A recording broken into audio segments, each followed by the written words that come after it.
Japan has one of the lowest obesity rates in the entire developed world. And it isn't because of genetics. It isn't because of some secret supplement or extreme diet. It's because of daily habits. Small, almost invisible habits that most Japanese people don't even think about anymore. They just do them, automatically, without effort. And over time, those habits reshape the body from the inside out. Today, I'm going to walk you through 7 of those habits. Stay till number 7, because that one will genuinely surprise you. Before we get into the list, understand something important. Japan doesn't think about weight the way America does. There's no war against the body here, no punishment, no binging followed by guilt, followed by a juice cleanse. The Japanese approach is quieter than that. It's rooted in something called hara-hachi-bu. We'll get there. But the core idea is this. The body isn't something you fight. It's something you listen to. And most Western habits have completely drowned out that inner signal. These 7 habits are about turning the volume back up. Let's begin. Habit number 1, eating until you're 80% full.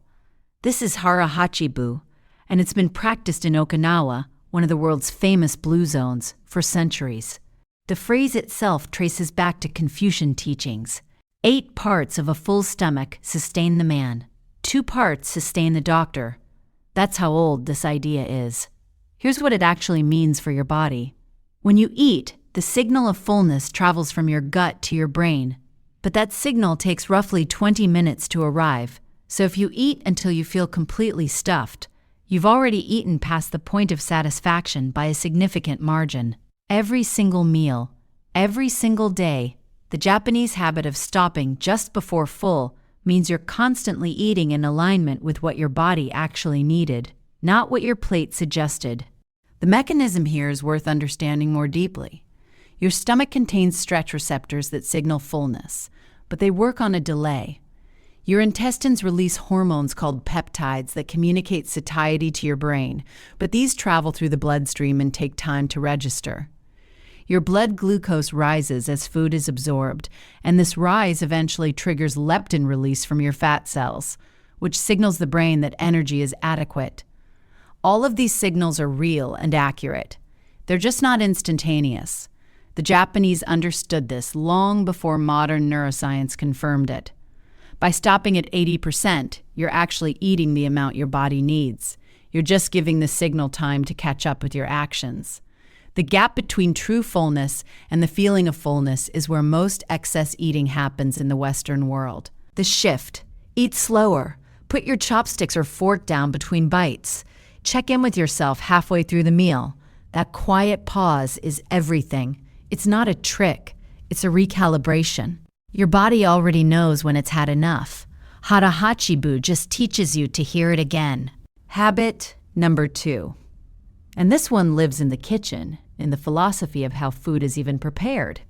In Japan, meals are traditionally served in several small dishes rather than one large plate piled high. This style is called ichiju sansai, 1 soup, 3 sides.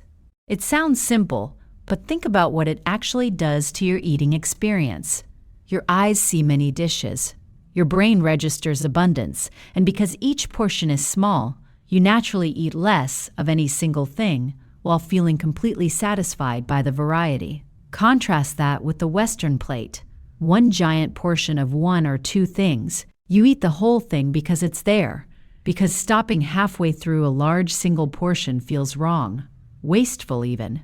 The psychological difference is enormous. Here's what ichiju sansai quietly does for your body. It slows you down naturally. You move between dishes. You taste different flavors. Your appetite resets between each small portion. And by the end of the meal, you've eaten far less total food while feeling genuinely full and even a little celebrated. The shift here isn't about cooking elaborate Japanese meals every night. It's about breaking your food into smaller, separate portions instead of piling everything onto one plate. That single change will alter how much you eat without you counting a single calorie. The psychology of portion presentation goes even deeper.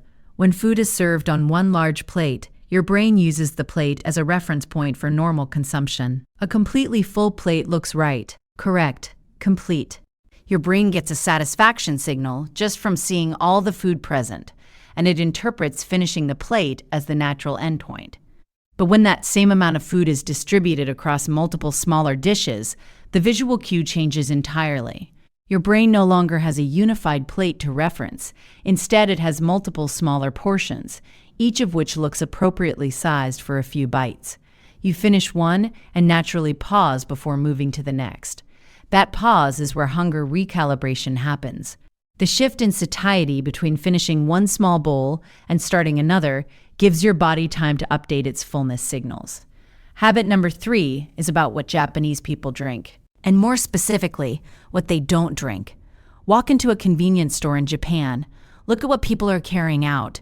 Green tea, water, maybe a low-sugar canned coffee. Now walk into a gas station in America. The contrast is immediate. Massive sodas, energy drinks loaded with sugar, sweetened juices marketed as healthy.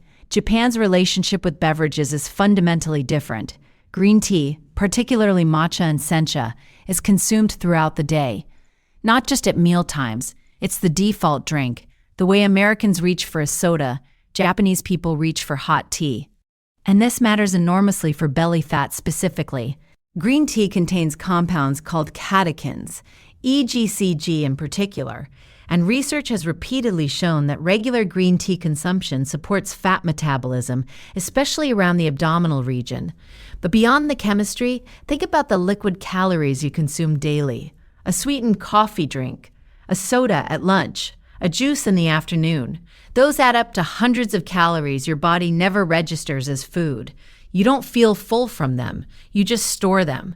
Japanese tea culture quietly eliminates that entire category of invisible calories. The shift.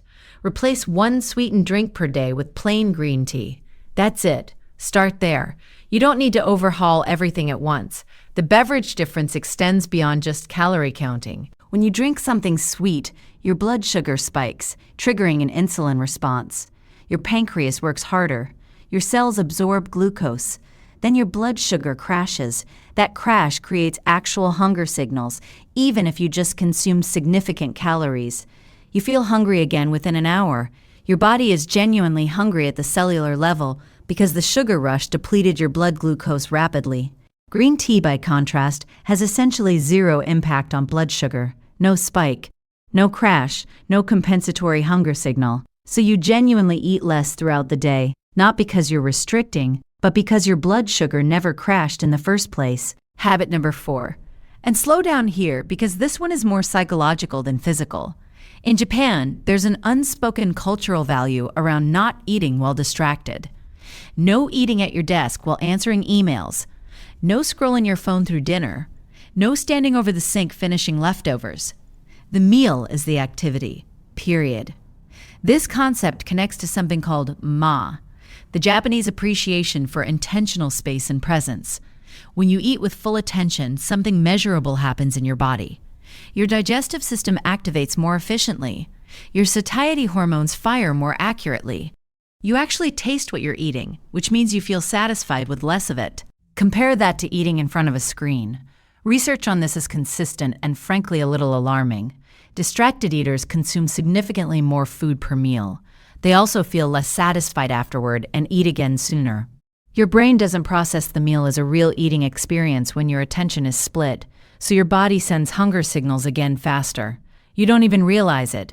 That's not a willpower failure. That's biology. The shift. 1 meal per day, no screen, no phone, no television, just the food in your own presence. It feels strange at first. That strangeness is telling you something important. The neuroscience of distracted eating reveals something most people miss. When you eat with full attention, your prefrontal cortex, the part of your brain responsible for decision-making and impulse control, is fully engaged with the task of eating. You notice flavors. You pause between bites consciously. You register fullness cues actively. But when you're distracted, your prefrontal cortex is split between eating and whatever screen content is in front of you. Your eating becomes automatic and unconscious. You reach for food without deciding to. You swallow without tasting. Your brain never sends the "I'm choosing to eat this" signal that's necessary for satisfaction.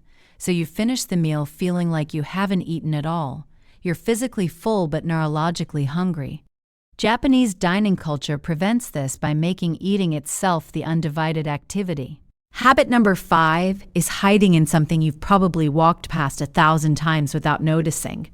In Japan, cities are built for walking, not as exercise, just as the default way to move through the day. Train stations are often 10 or 15 minutes from home. Errands happen on foot. Stairs are used. Elevators are optional. There's even a cultural concept called aruku, walking as part of daily life rather than as a scheduled workout. The average Japanese person walks significantly more steps per day than the average American. Not because they're trying to, because the environment and cultural habit make it the path of least resistance. Here's what this does for belly fat specifically. Low-intensity, consistent movement throughout the day is actually more effective at reducing visceral fat than isolated, intense workouts, followed by hours of sitting. Your metabolism doesn't need to be shocked. It needs to be kept gently active.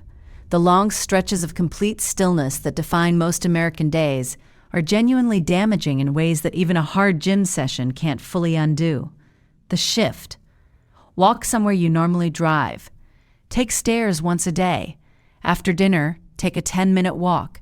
The Japanese call that a yushoku sanpo, an evening walk after eating. It's not exercise, it's just what you do. The difference between sporadic intense exercise and daily gentle movement matters more than most fitness advice acknowledges.